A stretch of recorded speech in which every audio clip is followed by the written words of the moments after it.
श्रीमान् वेङ्कटनाथार्यः कवितार्किककेसरी वेदान्ताचार्यवर्यो मे सन्निधत्तां सदा हृदि.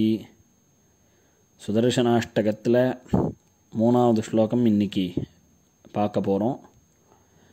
நிஜபத பிரீத சத்கண நிருபதிஸ்பீத ஷட்குண நிகம நிர்வியூಢ வைபவ நிஜபரவ்யூஹ வைபவ ஹரிஹயத்வேஷி தாரண ஹரபுரப்ளோஷகாரண ஜய ஜய ஸ்ரீ சுதர்சன ஜய ஜய ஸ்ரீ சுதர்சன. பொதுவாக சுதர்சனாழ்வாரை ஆசிரயிச்சு இருக்கிறவாளுடைய விரோதிகளெல்லாம் போக்கக்கூடியவர் அப்படின்னு பார்த்தோம். தன்னை ஆசிரயித்த பக்தர்களுக்கு அவர்களுடைய தீவினைகளை அகற்றுபவர் அப்படிங்கிறத பார்த்தோம். அதை எங்கே அகற்றுறார், என்ன விதமாக எப்படி இவர் பண்ணுறார் அப்படிங்கிறத இந்த ஸ்லோகத்தில் சாதிக்கிறார். நிஜபத பிரீத சத்கண. நிஜபதம் அப்படின்னா நிஜம்ன்ற சம்ஸ்கிருத சப்தமானது தன்னை ஸ்வாத்மாவை குறிக்கும், அதாவது தன்னை குறிக்கும். நிஜம்னா தமிழில் உண்மை, நிஜமாக அது நடந்ததா அப்படின்னு நாம் கேட்குறோமே, இதே சம்ஸ்கிருத பதம் நிஜம் அப்படிங்கிறது தன்னை குறிக்கும். உண்மையான அப்படிங்கிறது தமிழில் இருந்தாலும் நிஜங்கிற பதம் தன்னை குறிக்கும்.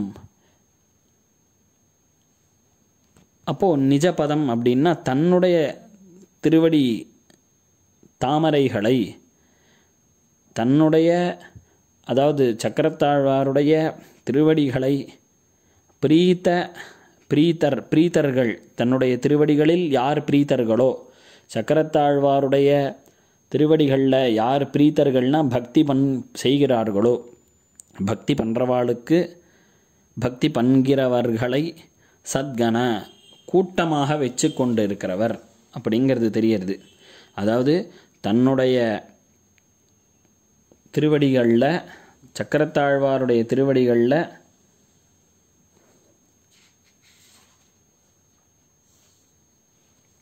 பிரீத்தி, அதாவது பக்தி, யாருக்கு அவர் திருவடிகளில் பக்தி இருக்கோ அப்பேற்பட்ட சான்றோர்களை சத்கண சாதுக்களை இவர் கோஷ்டியில் வச்சுருக்கா. இப்போது ஒரு அதிகாரத்தில் இருக்கிறவான்னா என்ன பண்ணுவான்னா, தனக்கு சப்போர்ட்டாக ஒரு சிலரை வச்சுருப்பா, கூட சப்போர்ட்டாக இல்லை, அவள் வைஸ் பீப்புளாகவும் இருப்பாள். அந்த மாதிரி சக்கரத்தாழ்வார் தனக்கு தான் திருவடியில் பக்தி இருக்கக்கூடியதான சத்துக்களுடைய கூட்டத்தை வச்சு கொண்டிருக்கிறவர் இவர் அப்படிங்கிறது தெரிகிறது. சான்றோர்கள் கூட்டங்களை உடையவரே அப்படின்னு விழிச்சொல். அப்போது இங்கே சான்றோர்கள்னால் யார், சத்துக்கள் யார், சாதுக்கள் யார் அப்படின்னா, சாது அப்படின்னா நம்ம கூட சொல்லுவோம், ஆற்றுல யாராவது பெரியவா இருந்தால், அவள் ஏதோ லௌகீகமாக இருந்தாலும் பெரியவா வயசானவா அவர் சாது, அவர் எந்த வம்புக்கும் போகமாட்டார் அப்படின்னு சொல்கிறோமே, அது சாதுவோட சப்தமே கிடையாது. சாதுவோட சப்தத்துக்கு அது அர்த்தம் இல்லை.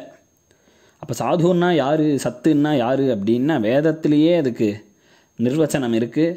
அஸ்தி பிரம்மேதி சேத் வேத சந்தமேனந்ததோ விதுருதி அப்படின்னு உபனிஷத்தில் சொல்லக்கூடியதான அர்த்தம் என்னன்னா, பிரம்மஜானம் யாருக்கு இருக்கோ அவன்தான் சாது. அதாவது பிரம்மத்தை எவன் தெரிஞ்சுன்னு இருக்கானோ அவன்தான் சத்து, அவன்தான் சாது அப்படிங்கிறது. அப்போது பிரம்மஜானம் இல்லாதவாளை சாதுன்னு சொல்கிறோமே அப்படின்னா அவள்லாம் சாதுவே கிடையாதுன்னு அதே உபனிஷத் சொல்கிறது. அசன்னே வசபவதி அசத் பிரம்மேதி வேத சேத் அப்படின்னு சொல்லி எம்பெருமானுடைய ஞானம் அதை அறிஞ்சிண்டு யார் இருக்காளோ அவள் தான் சாதுக்கள். சாது சப்தா ந அசமர்த்த பர்யாயா அப்படின்னு கீதா பாஷ்யத்தில் சுவாமி பாஷ்யக்காரர் சாதிக்கிறார். பரித்ராணாய சாதூனாம் அப்படிங்கிற ஸ்லோகத்துக்கு சாது சப்தம் அப்படிங்கிறது, இப்போது நாம் லௌகிகமாக விவகாரம் பண்ணுறோமே, அவர் பாவம் சாது, அவர் எந்த வம்புக்கும் போகமாட்டார், அந்த சாதுவியா போய் இது பண்ணுற தொந்தரவு பண்ணுற அப்படின்லாம் நாம் கேட்குறோமே, அந்த சாதுக்கள்லாம் சாதுன்னா வேதத்துலேயும் உபனிஷத்துலேயும் ஸ்ரீசூக்தி ஆச்சாரியாளுடைய ஸ்ரீசூக்தியில் இருக்க சொல்லக்கூடியதான சாதுக்கள் அவா இல்லை. வேதத்தை தெரிஞ்சுண்டு பிரம்மஜானம் எவனுக்கு ஏற்பட்டிருக்கோ அவன்தான் சாது. அதனால் பரித்ராணாய சாது நாம் அப்படிங்கிறது சாது சப்தா ந அசமர்த்த பரியாய. அசமர்த்தனா அவனால் அந்த காரியம் பண்ண முடியாது, அவனே சாது அப்படின்னு சொல்கிறோமே, அதோட பரியாய பதம் இல்லை, அதோட இந்த வார்த்தை பரியாய வார்த்தை இல்லை அப்படின்னு பாஷ்யக்காரர் கீதா பாஷ்யத்தில் சாதிக்கிறார். அப்படி இல்லாத பிரம்மஜானம் உடையதான சான்றோர்கள் கூட்டங்களை வச்சுன்னு இருக்காராம் இந்த சக்கரத்தாழ்வார் அப்படிங்கிறது இந்த சம்போதனத்துலேருந்து, இந்த விழிச்சொல்லேருந்து தெரியறது. அடுத்தது நிருபதிஸ்பீத ஷட்குணா அப்படிங்கிற விழிச்சொல். ஸ்வாபாவிகமாகவே இவருக்கு பரிபூர்ணமான 6 குணங்களை உடையவர் இவர் அப்படின்னு இந்த திருநாமால சாதிக்கிறார். 6 குணங்கள் என்ன அப்படின்னா, 6 குணங்கள் அப்படிங்கிறது ஒரு கூட்டம். ஷாட்குண்யம், ஷட்குணம் அப்படின்னு சொல்லுவா. என்ன அப்படின்னா ஞான பல ஐஸ்வர்ய வீரிய சக்தி தேஜஸ் அப்படின்னு சொல்லக்கூடியதான இந்த 6 குணங்கள். இந்த 6 குணங்களையும் பரிபூர்ணமாக ஸ்வபாவமாகவே, அதாவது இதை ஏறிட்டு சில பேருக்கு தபஸெல்லாம் பண்ணால் அந்த ஒரு விதமான சக்தி ஏறும், ஐஸ்வர்யங்கள் திடீர்னு வரும், அதெல்லாம் ஸ்திரமாக இருக்காது. இவருக்கு ஸ்வதஹா, அதாவது எந்த உபாதினாலையும் இவருக்கு இந்த 6 குணங்கள் வரலை, ஸ்வபாவமாகவே இவருக்கு இந்த 6 குணங்கள் இருக்குது அப்படிங்கிறத சாதிக்கிறார். நிருபதி ஸ்பீத ஷட்குண. பொதுவாக இந்த ஷாட்குண்ய பரிபூர்ணத்துவம் யாருக்கு இருக்கோ அவன்தான் பகவான் சர்வேஸ்வரன்னு சொல்கிறோமே. அப்போது இந்த சுதர்சன ஆழ்வாருக்கும் இந்த மாதிரி ஷாட்குண்யம் பூர்ணமாக இருக்குது அப்படின்னு சொன்னால் அதில் உபபத்தி வதனுமே. அப்போது 2 ஈஸ்வரனா அப்படின்னு கேள்வி வரும். அப்படி கிடையாது. இவர் என்னதான் 6 குணங்கள் பூர்ணமாக இருக்கக்கூடியது பகவான் ஒருத்தன் கிட்டே தான் அப்படின்னு சொன்னாலும் சுதர்சனர் தேஜோபிமானி பகவத் வியூகத்தை உடையவர்.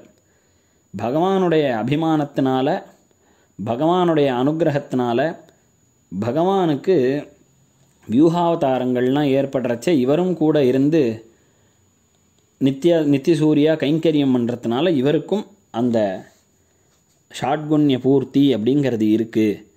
யச்சீலஹா சுவாமி தச்சீலாகா பிருத்யாகா, அதாவது முதலாளி இடத்துல என்னென்ன குணங்கள்லாம் இருக்குமோ, எப்படி அவர் நடந்துக்கிறாரோ அதே மாதிரி தான் அவருடைய வேலை ஆட்களும் நடந்துப்பா அப்படின்னு ஒரு நியாயம்.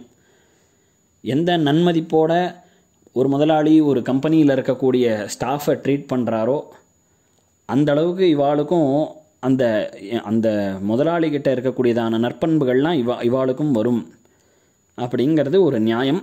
அந்த மாதிரி இங்கே நித்திசூரி சிரேஷ்டரான திருவாழி ஆழ்வானுக்கும் இந்த 6 விதமான 6 குணங்களும் ஷாட்குண்யம் பொருந்தும் அப்படிங்கிறது சுவாமி தேசிகன் சாதிக்கிறார். தேசிகன் பிரமாணம் இல்லாத சாதிக்க மாட்டார். இந்த 6 குணமும் பூர்த்தியாக சுவாபாவிகமாக சுதர்சனாழ்வாருக்கு இருக்குது அப்படிங்கிறதுக்கு பகவத் சாஸ்திரமான ஸ்ரீபாஞ்சராத்திர சம்ஹிதைகளில் பல பிரமாணங்கள்லாம் கொடுக்கப்பட்டிருக்கு. அப்படிங்கிறதெல்லாம் எடுத்து சாரமாக சுவாமி தேசிகன் நமக்கு நிருபதிஸ்பீத ஷட்குண அப்படிங்கிற சம்புத்தி, அதாவது சம்போதனம் விழிச்சொல்ல காண்பிக்கிறார் அப்படிங்கிறது தெரியறது. அது வியூஹஸ்தேஜோபிமானி நரக விஜயினஹா அப்படிங்கிற சுதர்சன சதக ஸ்லோகத்திலேருந்தும் தெரிஞ்சுக்கலாம். அடுத்தது நிகம நிர்வியூட வைபவ.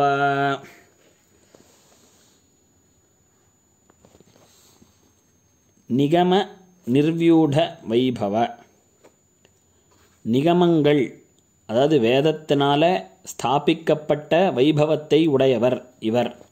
நிகமைஹி நிர்வியூடம் வைபவம் யஸ்ய தஸ்ய சம்புத்திஹி அப்படின்னு அர்த்தம். நிகமங்களாகிற வேதங்களினால் எவருடைய பெருமை சாற்றப்பட்டதோ, அதாவது ஸ்தாபிக்கப்பட்டதோ அந்த பெருமைகளை உடையவரே அப்படின்னு இந்த திருநாமத்தில் சாதிக்கிறார். வேதத்தில் பல இடங்களில் சுதர்சன ஆழ்வாரை பற்றினதான ஸ்துதி, சுதர்சன ஆழ்வாரை பற்றினதான விஷயங்கள் இருக்குது அப்படிங்கிறத நாம் 2-3 உபன்யாசங்களாக பார்த்துட்டு வரோம். ஜோதிஷ்மத்து பிராஜமானம் அகஸ்வத்து அப்படிங்கிற இடத்துலலாம் சுவாமி தேசிகன் சாட்சாத்தா இது சுதர்சன ஆழ்வாரையே தான் குறிக்கும். ஜோதிஷ்மத்து அப்பேற்பட்ட கோட்டி சூரிய சமப்பிரபமாக இருக்கக்கூடியதான இந்த திருவாழி ஆழ்வான் இவரை தான் இந்த வார்த்தையானது குறிக்கும் அப்படிங்கிறதெல்லாம் சச்சரித்திர ரக்ஷைன்ற கிரந்தத்தில் சாதிச்சிருக்கார். அடுத்தது நிஜ பரவியூக வைபவா. நிஜபரம் அப்படின்னா நிலையான, பரம்னா பரமபதமான ஸ்தானம், வியூகம்னா வியூகாவதாரம். அதாவது பகவானுக்கு 5 நிலைகள் உண்டு. என்ன அந்த 5 நிலை அப்படின்னா பரம், வியூகம், விபவம், அர்ச்சா, அந்தர்யாமி அப்படின்னு சொல்லக்கூடியதான 5 நிலைகளில் பகவான் இருக்கான். பரம்னா பரமபதத்தில் இருக்கக்கூடியதான வைகுண்டவதி. வியூகாவதாரங்களில் பகவான் திருப்பார்கடலில் இருந்துட்டு அனுகிரகம் பண்ணுறான். விபவாவதாரங்கள் தான் ராமகிருஷ்ணாதி அவதாரங்கள். அர்ச்சை நாம் கோவிலெல்லாம் நின்றுண்டு நமக்கு அனுகிரகம் பண்ணுறானே நமக்காக, பின்னானார் வணங்கும் சோதின்னு திருமங்கையாழ்வார் அவரை தான் மங்களாசாசனம் பண்ணுறார் அர்ச்சாவதாரங்களை தான். ஏன்னா அர்ச்சாவதாரங்கள்லாம் நிலையாக நிற்கிறது. நாம் சேவிக்கணும் அப்படிங்கிறதுக்காகவும், நாம் சேவிச்சா மாத்திரம் போகாது, நமக்கு பின்னாடி வரப்போகிறவா எல்லாரும் சேவிக்க போகிறதுக்காகவும் அந்த பெருமாள் அங்கே நின்றுட்டுருக்கார். அதனால தான் பின்னானார் வணங்கும் சோதி அப்படின்னர். அப்புறம் அந்தர்யாமி கேட்கவே வேண்டாம், நம்ம ஹிருதயத்தில் இருக்கக்கூடியதான பகவான் அந்தர்யாமி. அப்படி பகவானுக்கு 5 நிலைகள் உண்டு. அதில் பரவியூகம் அப்படின்னு சொல்லக்கூடியதான இந்த 2 நிலைகளில் இவரும் அவதாரம் பண்ணி இவரும் பகவானோடே இருந்துட்டு தனக்கு பெருமைகளை தேடிக்கொண்டார், தமக்கு பெருமைகளை ஏற்படுத்தி கொண்டார் அப்படின்னு சொல்லணும். எம்பெருமானுக்கு எப்படி பரவியூகங்கள் அப்படின்னு சொல்லக்கூடியதான இந்த நிலைகள் உண்டோ, பரவியூக விபவங்கள் உண்டோ, 5 நிலை, என்ன 5 நிலை சொல்கிறோமோ அந்த 5 நிலையிலையும் திருவாழி ஆழ்வான் அப்படின்னு சொல்லக்கூடியதான சக்கரத்தாழ்வார் எம்பெருமான பிரியறதே கிடையாது. இவருக்கு 5 நிலை எப்படி அப்படின்னா அந்தந்த நேரத்துக்கு தக்கபடி அவர் கைங்கரியம் பண்ணுவாராம். பெருமாள் 5 நிலையில் எப்படி அவதாரம் பண்ணுறாரோ அந்த மாதிரி 5 நிலைன்னா பரவியூகத்தில் பரவாசுதேவனோடையே இருப்பார், வியூகரூபத்தில் க்ஷீராப்திநாதனோடையும் கைங்கரியம் பண்ணுவார் இருந்துண்டு, விபவாவதாரங்களில் இவர் கைங்கரியம் பண்ணுறாருன்றது பிரத்யக்ஷம். அது எப்படி தெரியறது அப்படின்னா பகவான் ஸ்ரீராமன அவதாரம் பண்ணுறச்சே பானம், அதாவது அம்பாக இருந்துண்டு அம்பா இவர் அவதாரம் பண்ணியிருக்கார். யார்? சக்கரத்தாழ்வார். ஸ்ரீவராக அவதாரத்தில் இந்த பூமியை இடந்தார் இல்லையோ, அந்த பல்லு தெத்துப்பல்லுன்னு சொல்லக்கூடியதான அந்த பல்லாக இந்த சுதர்சன ஆழ்வார் தான் இருந்தார். அதே மாதிரி நிருசிம்மன அவதாரம் பண்ணுறச்சே பகவானுடைய நகத்தில் இவர் அவதாரம் பண்ணி பகவானுக்கு கைங்கரியம். பரசுராமன அவதாரம் பண்ணுறச்சே கோடாலியாகவும் இருந்துண்டு இப்படி ஒரு அவதாரத்தையும் இவர் விடாத பகவானுக்கு எப்படி தாயார் கூட அவதாரம் பண்ணி இந்த வைபவங்களை நடத்திக்கிறாளோ அதே மாதிரி இந்த நித்தியசூரி சிரேஷ்டரான திருவாழியாழ்வான்னு சொல்லக்கூடிய சக்கரத்தாழ்வார் அவதாரம் தோறும் பகவானோட இருந்து கைங்கரியம் பண்ணுறார் அப்படிங்கிறது தெரியறது. அதை சுதர்சன சதகத்தில் கூரநாராயணஜீயர் சுவாமி சாதிக்கிறச்சே சக்திஹி யஸ்ய ஈஷு தம்ஷ்ட்ர நக பரசு முக வியாபினி யத்விபூத்தியாம் அப்படின்னு சாதிக்கிறார். ஈஷுன்னா அம்பு, தம்ஷ்ட்ரம் அப்படின்னா அந்த தித்திப்பல்லு, நகம் நிருசிம்மாவதாரத்தில் பரசுன்னா கோடாலி, பரசு முகவியாபினி. இதில் இத்தனை தான் சொல்லியிருக்காருன்னு நினச்சிக்க வேண்டாம். பகவானுக்கு எதெல்லாம் கைங்கரியம் எதிரிகளை நாசம் பண்ணுறதுக்கு உபயோகப்பட்டதோ அது மொத்தமும் சக்கரத்தாழ்வாருடைய அவதாரம்னு தெரிஞ்சுக்கோங்கோ அப்படின்னு சாதிக்கிறார். வாமன அவதாரத்தில் கூட பகவானுடைய வலது கை தர்ப்பப்புல்லில் சக்கரத்தாழ்வார் இருந்தார் அப்படிங்கிறத பெரியாழ்வார் சுக்கிரன் கண்ணை துரும்பால் கிடறிய சக்கர கையனே அப்படின்னு சாதித்தார். அது மாத்திரம் இல்லாத எம்பெருமான் இந்த நாச்சியார் மோகினி வேஷத்தை தரித்து கொண்டு இந்த தேவர்களுக்கு அமிர்தத்தை பங்கீடு பண்ணுறச்சே பகவானையே ஏமாத்துறதுக்கு இந்த ராகு கேது அப்படிங்கிற 2 பேர் ஏமாத்துறதுக்கு முயற்சி பண்ணான். அப்போது பெருமாள் கையில் கரண்டி தான் இருந்தது. அந்த பாத்திரத்தில் இருக்கக்கூடிய அமிர்தத்தை விநியோகம் பண்ணுறச்சே கரண்டி வேணுமோ இல்லையோ, அந்த கரண்டி உருவில் இந்த திருவாழியாழ்வான் தான் அந்த கரண்டியாக வந்தேறான். அந்த கரண்டியில் இவாளை 2 பேரையும் ராகு கேத்துமே அடித்தோன்னா அவள் தலை துண்டாயிடுத்து. அப்படி கரண்டி உருவில் வந்தது இந்த திருவாழியாழ்வார் தானே.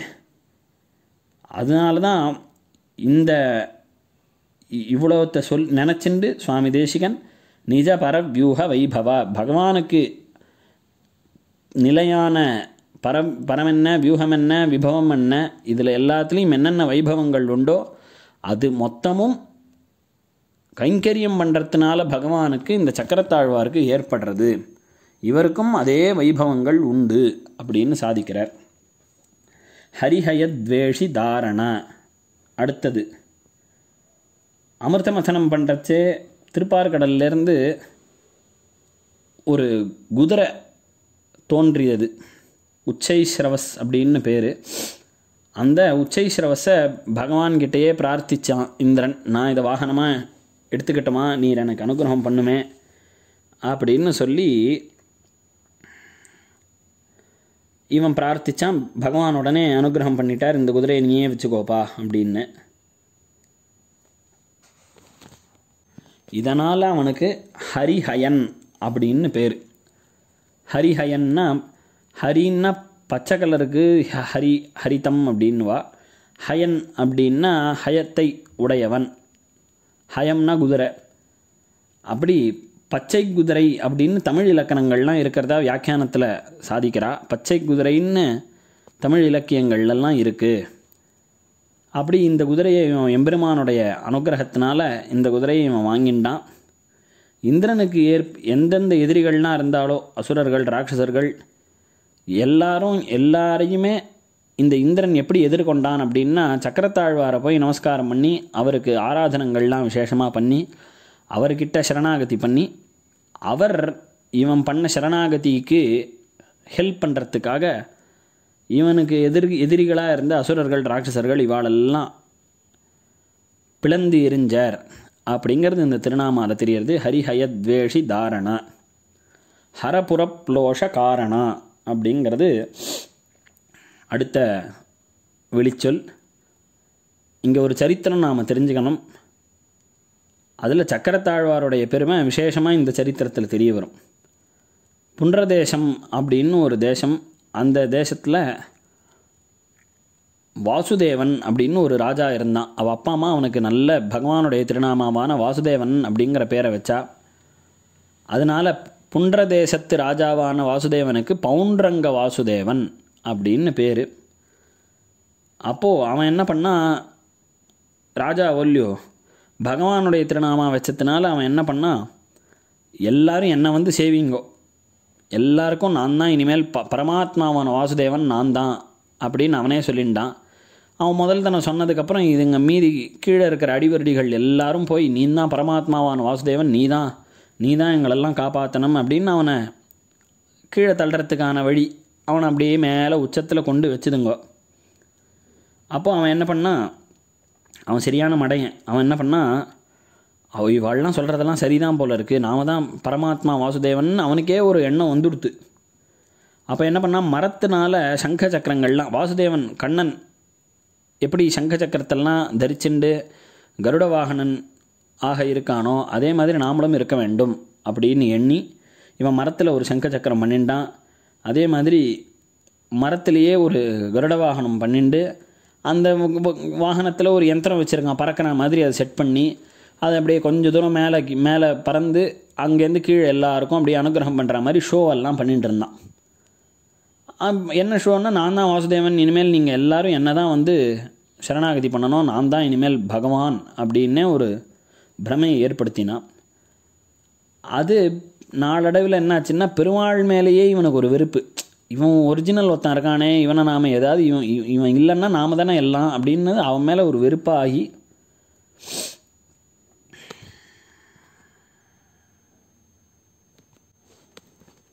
இவன் என்ன பண்ணால், இந்த பவுண்டரங்க வாசுதேவன் பகவானுக்கு ஒரு சந்தேஷம் அனுப்பிச்சான். என்னென்னா, இனிமேல் நீ இந்த சங்கு சக்கரத்தெல்லாம் கருடனெல்லாம் யூஸ் பண்ணக்கூடாது, பகவான்கிட்ட போய் இந்த மாதிரி பேசின்னு இருக்குது, மாதிரி நீ இனிமேல் இதெல்லாம் உபயோகப்படுத்தக்கூடாது, எல்லாத்தையும் எனக்கு கொடுத்துடு அப்படின்னு சொன்ன உடனே எல்லாத்தையும் எனக்கு கொடுத்துடணுன்னு அந்த தூதன் மூலமாக செய்தி அனுப்பினான் பவுண்டரங்க வாசுதேவன் பெருமாளுக்கு. அப்போ எம்பெருமான் என்ன பார்த்தா, இந்த மாதிரி நியூசன்ஸ் எல்லாம் நம்ம சும்மா விட்டு வைக்கக்கூடாது, பவுண்டரங்க வாசுதேவனோட ஒரு போர் நடத்தி கொன்னுடணும் அப்படின்னு தீர்மானம் பண்ணி கொன்னுட்டான். வென்று பெருமாள் வெற்றி பெற்றார். அவனுக்கு சப்போர்ட்டுக்கு இன்னொருத்தன் வந்தான் பவுண்டரங்க வாசுதேவனுக்கு, காசி நகரத்தில் ஒரு ராஜா. அவனையும் பெருமாள் வந்து வில் அப்படிங்கிற ஆயுதத்தினால கொன்னுட்டார். அந்த காசி ராஜாவுடைய பையன் ஒருத்தன் என்ன பண்ணால், அவன் சிவனெல்லாம் ரொம்ப பெரிய தபஸெல்லாம் பண்ணி ஆராதனெல்லாம் பண்ணி சிவன்கிட்டேருந்து ஆயுதங்கள்லாம் தபஸ்னால் வாங்கிண்டு அந்த ஆயுதத்தை வச்சுட்டு பெருமாளுடைய போருக்கு வந்தான். அப்போது பெருமாள் என்ன பண்ணார், சொக்கட்டான் விளையாடின்னு இருந்தார். பெருமாளுக்கு இந்த தேவிமார்களுடைய விளையாட்டு விளையாடின்னு இருக்கிறச்சே போருக்கு வா அப்படின்னு கூட்டா என்ன பண்ணுறது, இதெல்லாம் விட்டுட்டு போனால் இவாள்லாம் தேவிகள்லாம் கோச்சிப்பா அப்படிங்கிறதுனால என்ன பண்ணார் பெருமாள், தன்னுடைய சக்கரத்தாழ்வான பிரயோகம் பண்ணார். பிரயோகம் பண்ணோன்னே அந்த ஊரையே அது பொசிக்கெடுத்து, காசி அப்படிங்கிற ஊரையே பொசிக்கெடுத்து. அதனால தான் ஹரபுரம்னு சொல்லக்கூடியதான காசி, ஹரன்னா சிவன், சிவனுக்கு ஊராக இருந்ததாக சொல்லப்படுகிற காசி என்னும் நகரத்தை புலோஷகாரண, புலோஷம் அப்படின்னா எரித்தார் அப்படின்னு அர்த்தம். அந்த எரிப்பதற்கு காரணமாக இருந்தவர் இந்த சுதர்சன ஆழ்வார் அப்படிங்கிறத ஸ்ரீவிஷ்ணு புராணத்திலையும் ஹரிவம்சம் முதலான கிரந்தங்கள்ல இருந்தும் தெரிஞ்சுக்கலாம். இதெல்லாம் இதை பஞ்சஸ்தவத்தில் சொல்கிறச்சே வாராணசி ஹரபுரி பவதா விதக்தா அப்படின்னு பஞ்சஸ்தவத்திலையும் இதை பற்றி குறிப்புகள் இருக்குது. அப்பேற்பட்ட பிரபாவம் இந்த சுதர்சன ஆழ்வாருக்கு உண்டு அப்படிங்கிறது தெரியறது. இந்த காசி அப்படின்ற நகரத்தையே கொளுத்தினர் அப்படிங்கிற பிரபாவம் சக்கரத்தாழ்வாருக்கு உண்டுங்கிறது தெரியறது. மேலே அடுத்த உபன்யாசத்தில் பார்ப்போம். கவிதார்க்கிக சிம்ஹாய கல்யாண குணசாலினே ஸ்ரீமதே வெங்கடேஷாய வேதாந்த குரவே நமஹா.